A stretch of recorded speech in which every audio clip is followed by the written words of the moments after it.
Hola, amada familia, buenas noches, bendiciones a cada uno de ustedes. Espero que estén muy bien, ya estamos hoy en esta hora cerrando.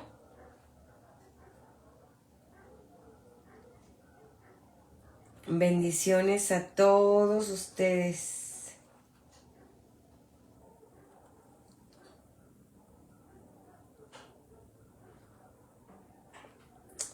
Espero que ya estén aquí, ¿verdad? Listo.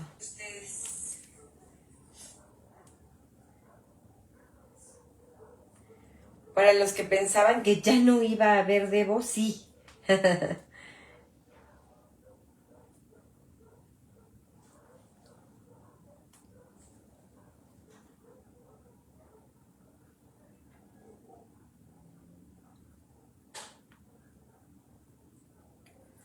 Listo. ¿Cómo están? ¿Todavía hay alguien aquí? Bendiciones. Bendiciones a todos.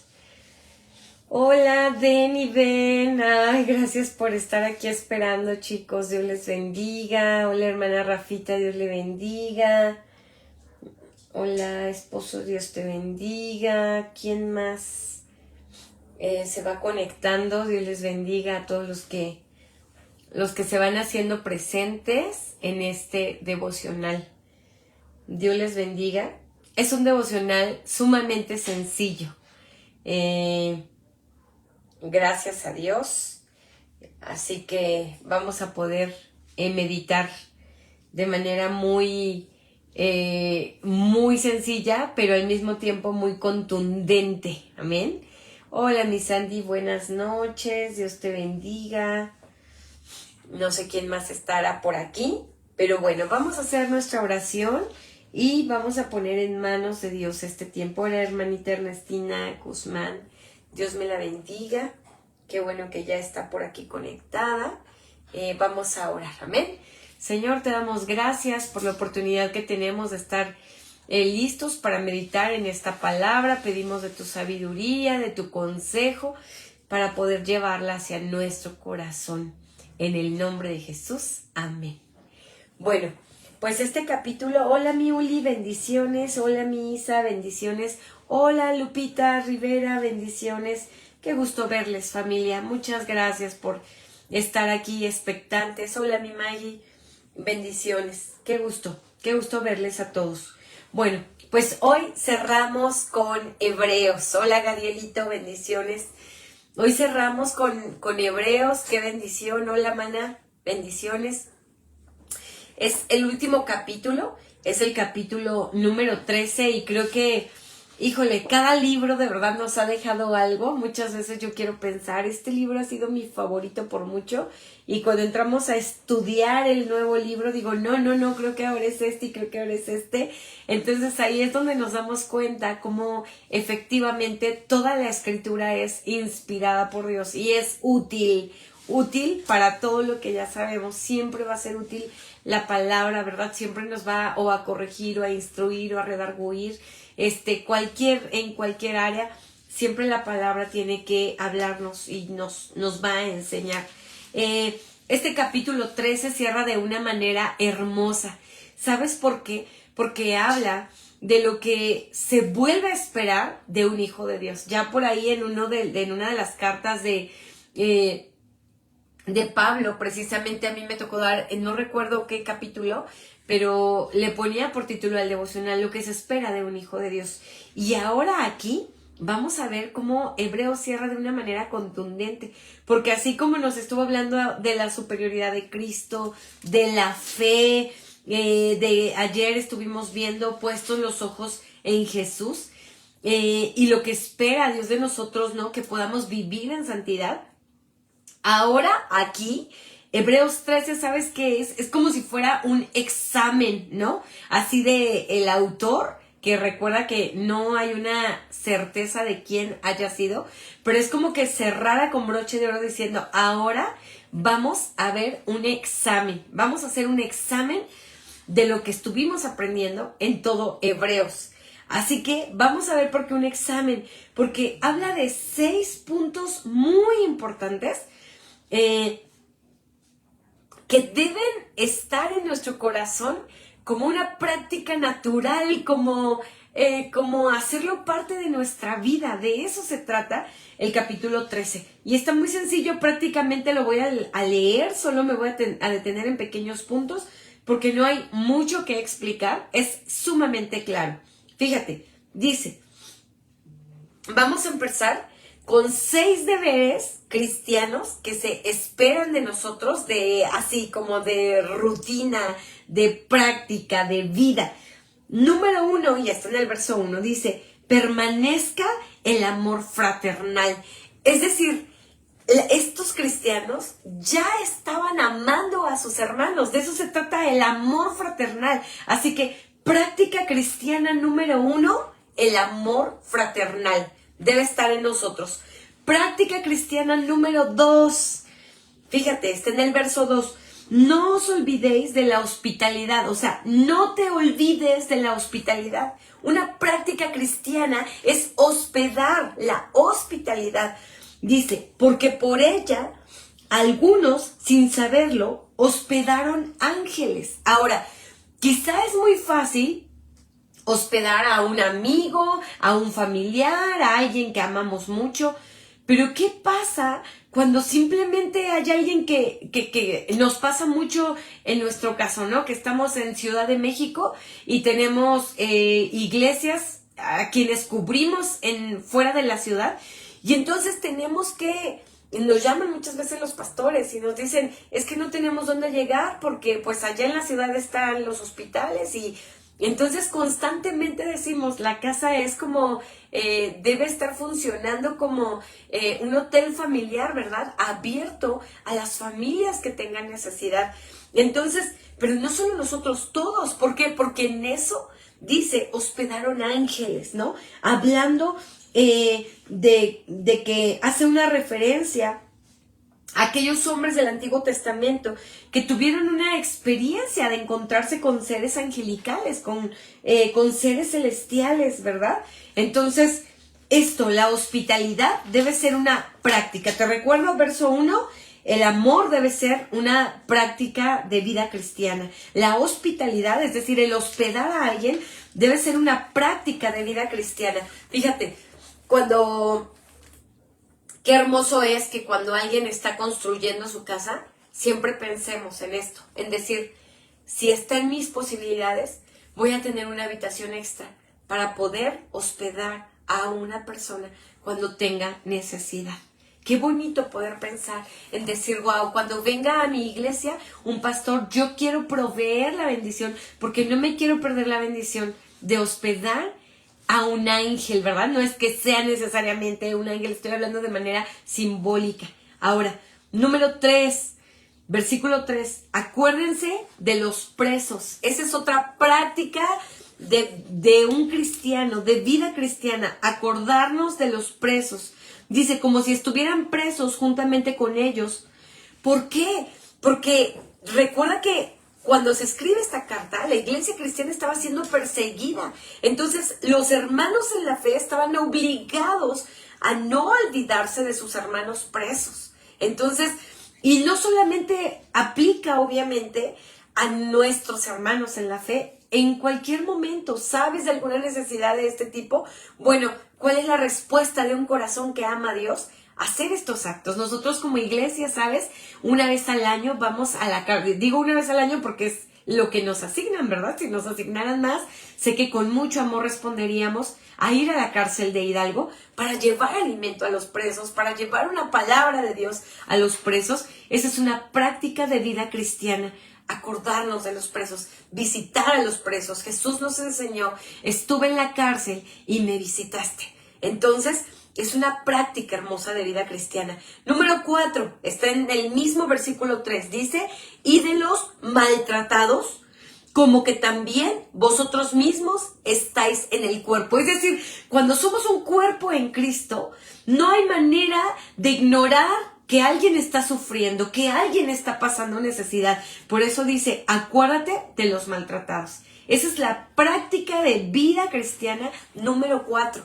Cada vez que alguien está sufriendo, ¿te acuerdas? Nuestro corazón debe ser movido a compasión como el corazón de Jesús. El corazón de un hijo de Dios debe ser forzosamente movido a misericordia. Debe ser una respuesta nata, natural de un hijo de Dios, porque ese es el corazón de Jesús.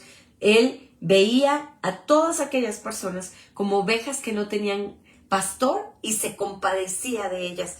Entonces debemos ver así al maltratado como alguien a quien ayudar, a quien cuidar, como si fuera nosotros mismos, porque es de nuestro cuerpo, de la familia de Cristo. Práctica número 5 viene en el versículo 4. Honroso sea en todo el matrimonio. El matrimonio de los hijos de Dios debe dar honra a Dios y debe dar testimonio a todos los demás que nos están viendo. Pero ¿de qué manera? Principalmente dice, y el hecho sin mancilla. Es decir, ese matrimonio debe mantenerse puro, debe mantenerse limpio, debe mantenerse sin pecado, debe mantenerse fiel. A eso fuimos llamados, a dar gloria a Dios con un matrimonio honroso, con un matrimonio que realmente dé honra y gloria a Dios en la manera de manifestarse. Imagínate, qué vergüenza cuando muchas veces otros matrimonios de afuera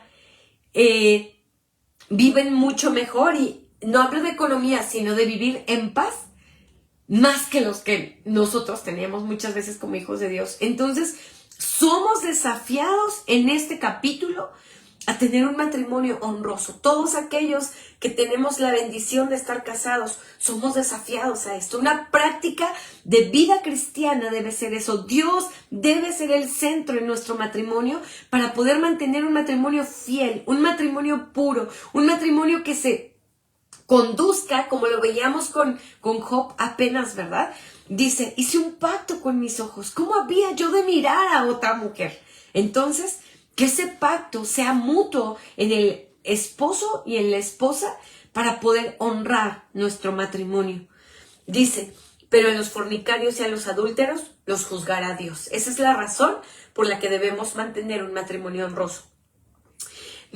Versículo 5, y es la última característica de estas 6 que van de cajón, y dice, sean vuestras costumbres sin avaricia, contentos con lo que tenéis ahora, porque él dijo, no te desampararé ni te dejaré. Es decir, la práctica número 6 de todo hijo de Dios es el contentamiento. Que todo lo que hagamos no lleve nunca una avaricia, una ambición, un deseo desbordante de querer y tener más. No, sino de estar contentos. Por eso dice, contentos con lo que tenéis ahora. Porque él dijo, no te desampararé ni te dejaré. Tenemos un Dios que sabe velar por sus hijos. Entonces no tenemos por qué afanarnos de decir, hoy no tengo, hoy no me alcanza, hoy. No. Debemos nosotros aprender que Dios siempre es un buen padre y va a saber suplir de manera oportuna las necesidades de sus hijos. Versículo 6. De manera que podemos decir confiadamente, el Señor es mi ayudador. No temeré lo que me pueda hacer el hombre. Ahora vienen otras prácticas en consecuencia de todo lo demás. Fíjate, aquí cerramos con estas 6 prácticas de cajón, ¿verdad? Que nos son demandadas a todos los hijos de Dios, sí o sí. Pero fíjate ahora, estas prácticas que vienen como una respuesta de un amor de Dios, dice, verso 7, acordaos de vuestros pastores que os hablaron la palabra de Dios. Considerad cuál haya sido el resultado de su conducta e imitad su fe. Aquí nos está haciendo un llamado de no olvidarnos de todo lo que nuestros pastores nos hablan, nos enseñan e imitar su fe. Acordaos de ellos, es velar también por ellos en las áreas que ellos tienen necesidad. ¿Sabes? Más adelante vamos a ver en el versículo 17, y de hecho se vincula, dice el verso 17, me voy a saltar ahí. obedeced a vuestros pastores y sujetaos a ellos, porque ellos velan por vuestras almas como quienes han de dar cuenta, para que lo hagan con alegría y no quejándose, porque esto no es provechoso. ¿Sabes? El asunto del pastoreo es un asunto de una corresponsabilidad. ¿Y por qué lo digo así? Porque mira, el deber de una iglesia, de una oveja, es acuérdense de sus pastores que hablaron la palabra de Dios, consideren cuál haya sido el resultado de su conducta e imiten su fe. Y al verso 17 dice, obedézcanlos, sujétense a ellos. Ese es el deber de la iglesia, ese es el deber nuestro cuando somos congregantes. ¿Y cuál es el deber del pastor? Dice aquí, porque ellos velan por vuestras almas. La principal labor de un pastor es velar por las almas de aquellos feligreses a quienes Dios le ha confiado. Entonces, es un asunto de corresponsabilidad. Es decir, mi pastor vela por mi alma, pero yo también velo por él, acordándome de él, viendo si hay alguna situación física, espiritual, emocional también de él, sujetándome y obedeciendo a él, a mis pastores. Y la respuesta de un pastor es, va a velar por tu alma. Recuerda, esa es la principal función. Apenas hablábamos con una persona y decía, es que no me fueron a bañar, es que X y Y, ¿no? Entonces, ¿sabes qué? Esa no es la prioridad de un pastor. Un pastor debe velar por nuestra alma. Un pastor está orando constantemente por sus ovejas. Un pastor está orando porque nuestra fe sea afirmada, porque podamos crecer en Dios firmes, constantes, velando porque la palabra del Señor no falte, para que nuestra alma crezca, para que nuestra fe madure, para que podamos dejar que Cristo siga obrando en nosotros. ¿Por qué? Porque un pastor debe velar por el alma de sus ovejas, dice aquí, como quienes han de dar cuentas. Es decir, todos los pastores hemos de dar cuentas de las almas de nuestras ovejas delante del Señor. Y entonces por eso este autor dice, entonces para que lo hagan con alegría, no quejándose. Entonces, un pastor que está plenamente en una congregación en donde la iglesia le considera, le ama, le procura, le honra con su obediencia, le honra con su sujeción, ¿sabes? Con mucho amor va a velar por sus almas. Esto es lo que nos está enseñando la palabra y por eso le enseña a la iglesia. Fíjate, este no es para los pastores, pero sí habla de la responsabilidad de un pastor y dice, para que lo hagan con alegría y no quejándose. ¿Sabes por qué a veces vemos a siervos de Dios que pareciera que se han amargado, que ya el ministerio les pesa, les cansa, les es dificultoso y demás? Por esto, porque quizá hay una iglesia que no está velando con amor también por sus pastores. Y entonces los pastores debemos hacerlo con alegría y dice aquí, no quejándose, porque eso no es provechoso y por eso hay una corresponsabilidad. La iglesia se acuerda de ellos, les obedece y les honra, y el pastor vela por sus almas porque sabe que va a dar cuenta y vela con alegría y sin quejarse. Al final, para esto nos debemos al Señor, para velar por el alma de nuestras ovejas. ¿Y sabes qué? Es una bendición hacerlo, amada iglesia. Es una bendición velar por tu vida espiritual. Es una bendición dar estos devocionales para que siempre tengas alimento en tu casa, alimento espiritual que edifica tu alma, que nutre tu alma, que hace que tu alma pueda seguir madurando en el Señor, que tu fe madure en el Señor. De eso se trata esta corresponsabilidad. Dice el verso 8, Jesucristo es el mismo ayer y hoy y por los siglos. Es decir, no cambia, no muta. Verso 9, no se dejen llevar de doctrinas diversas. Esta es otra invitación.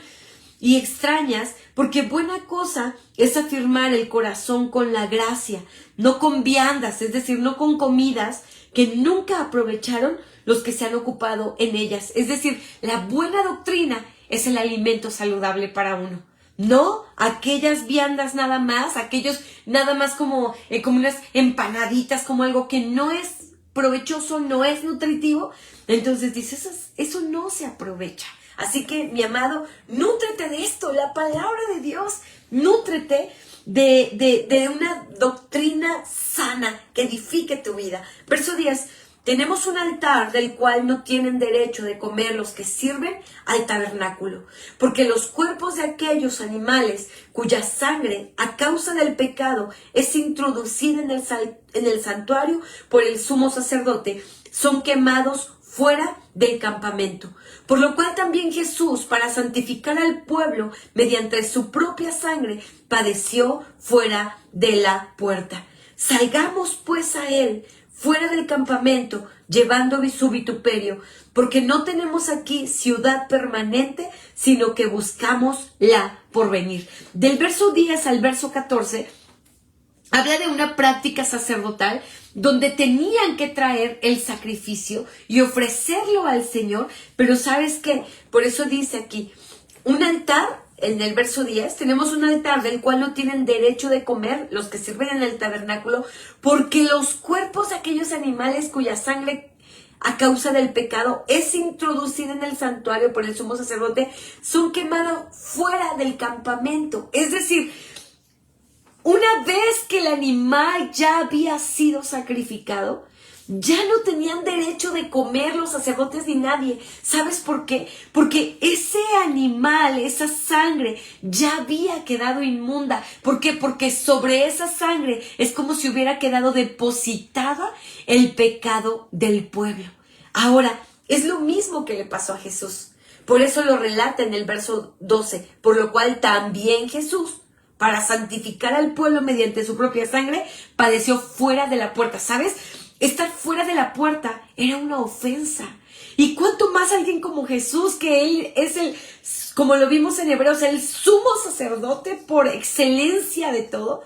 Imagínate, Él se tuvo que hacer vil, sobre su sangre recayó el pecado, así como en el tiempo de los sacrificios, sobre la sangre de los animales recaía el pecado, y ya una vez lo sacrificado, ya no lo podían comer, porque simbolizaba eso, que ya ese cordero, ese animal se había hecho inmundo. Así Jesús se hizo inmundo por ti y por mí, para poder limpiar nuestros pecados, siendo Él un cordero perfecto.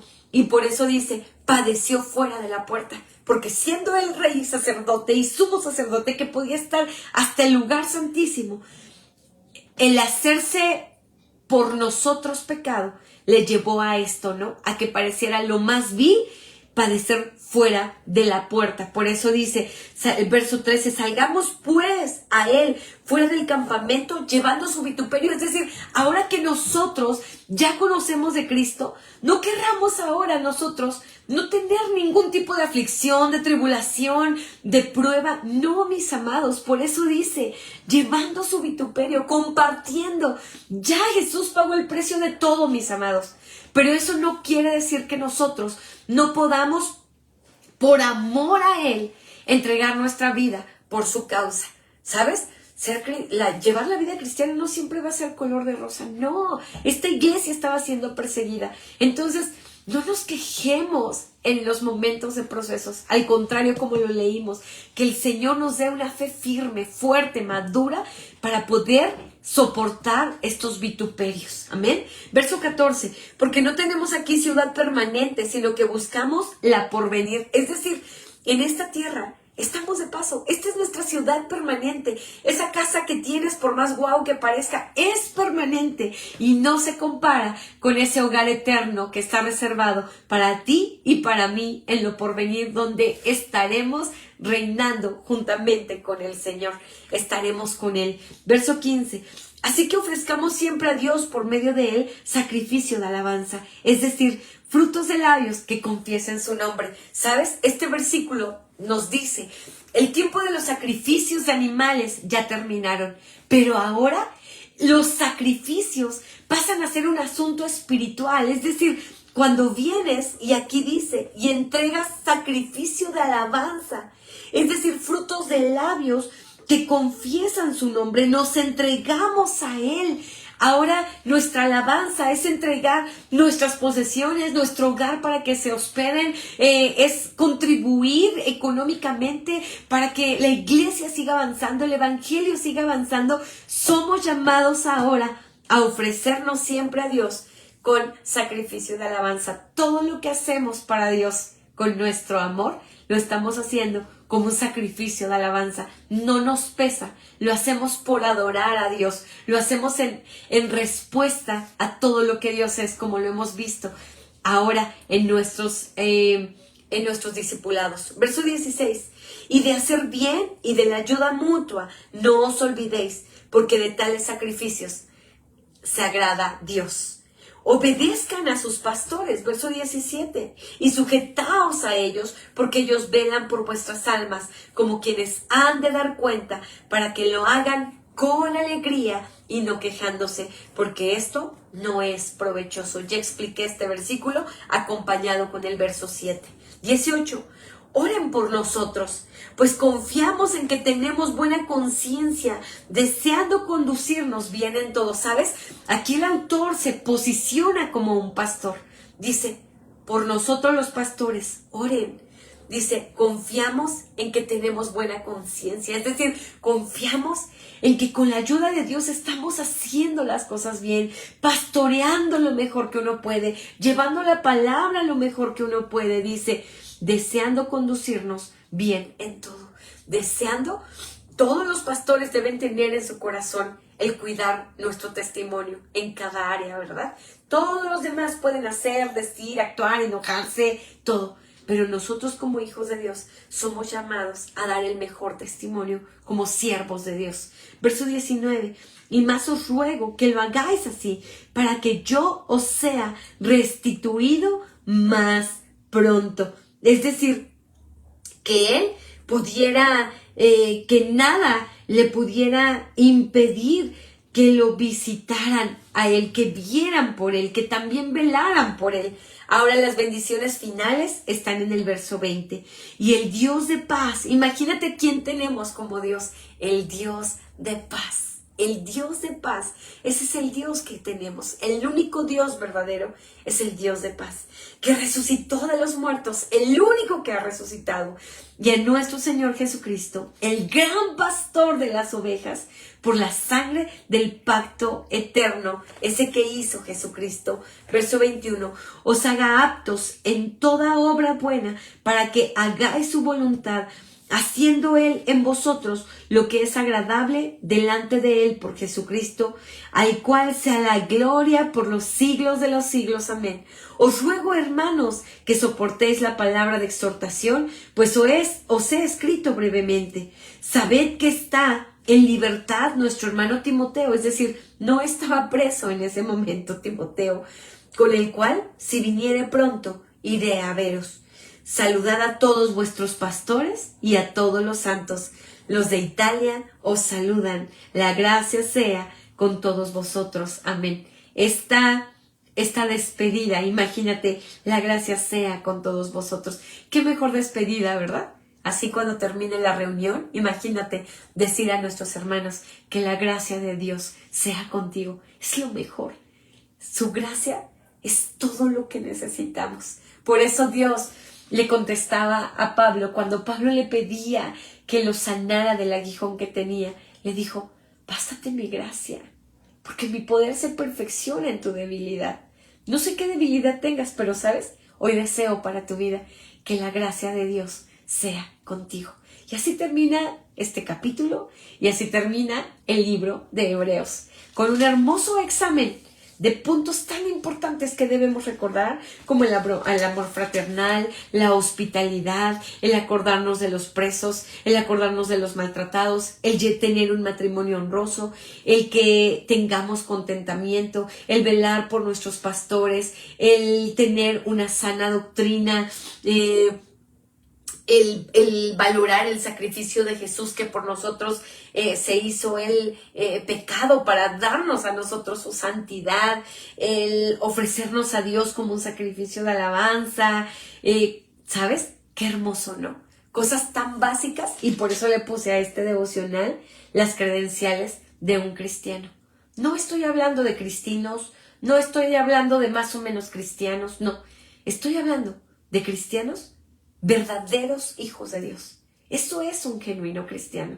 Los verdaderos cristianos nos debemos identificar por estas credenciales. No es nada más llegar y decir, yo soy cristiano, gracias a Dios, véanme, vengo de velo, aleluya, y de corbata, aleluya, y de manga larga, aleluya, y de faldas largas, aleluya. No se trata solo de eso. Es muy respetable, obviamente. Pero, ¿sabes? Aquí, en ningún deber cristiano leí, se deben vestir así, deben conducirse de esta manera, deben peinarse de esta manera, No, eso son cosas pasajeras. La verdadera identidad de un hijo de Dios se manifiesta de esta forma.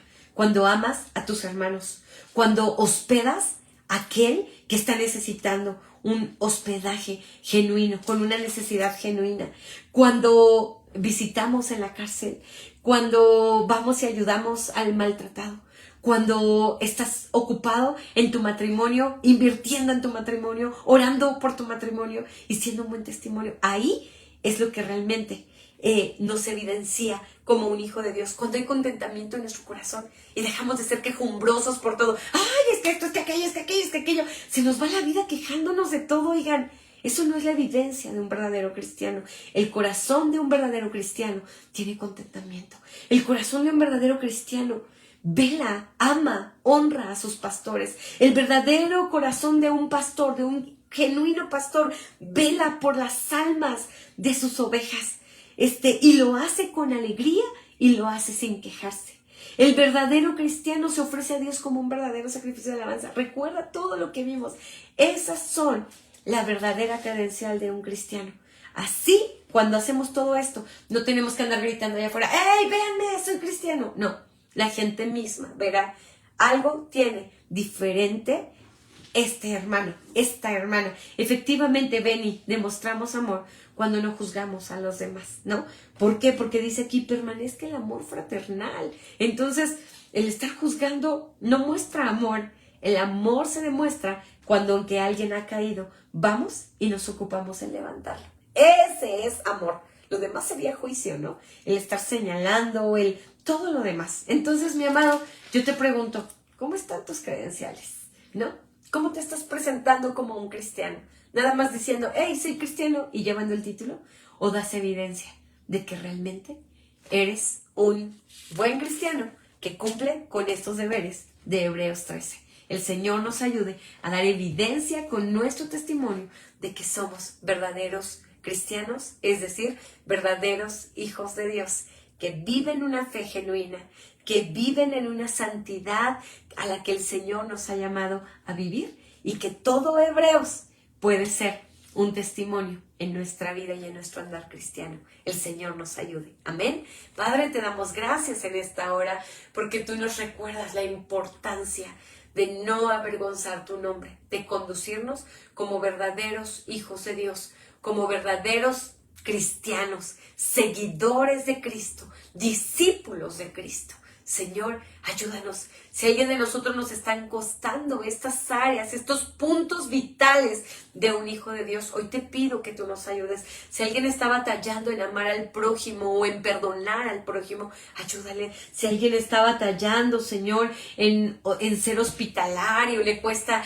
compartir su hogar, compartir su carro, compartir de su economía, compartir de sus bienes, ayúdale, Señor. A quien le esté costando, Dios, el ser generoso con el preso, con el maltratado, visitar, ayudar, Señor, sumarse a las actividades de labor social. Hoy te pido le ayudes, y así en cada área. A quien le está costando llevar un matrimonio honroso, Señor, ayuda a mis hermanos, que cada matrimonio aquí podamos dar gloria a tu nombre. A quien le esté costando, Señor, amar a sus pastores, honrar a sus pastores, también velar por ellos, por sus necesidades, Señor. No hablo de necesidades solo físicas, no, no, Señor, a veces la carga es demasiada, Señor, el velar porque, Señor, ellos estén óptimos para seguir cumpliendo tu palabra, Señor. Bendecimos a cada pastor en toda la iglesia cristiana alrededor del mundo, que ellos puedan servir con gozo, con alegría, sin quejarse,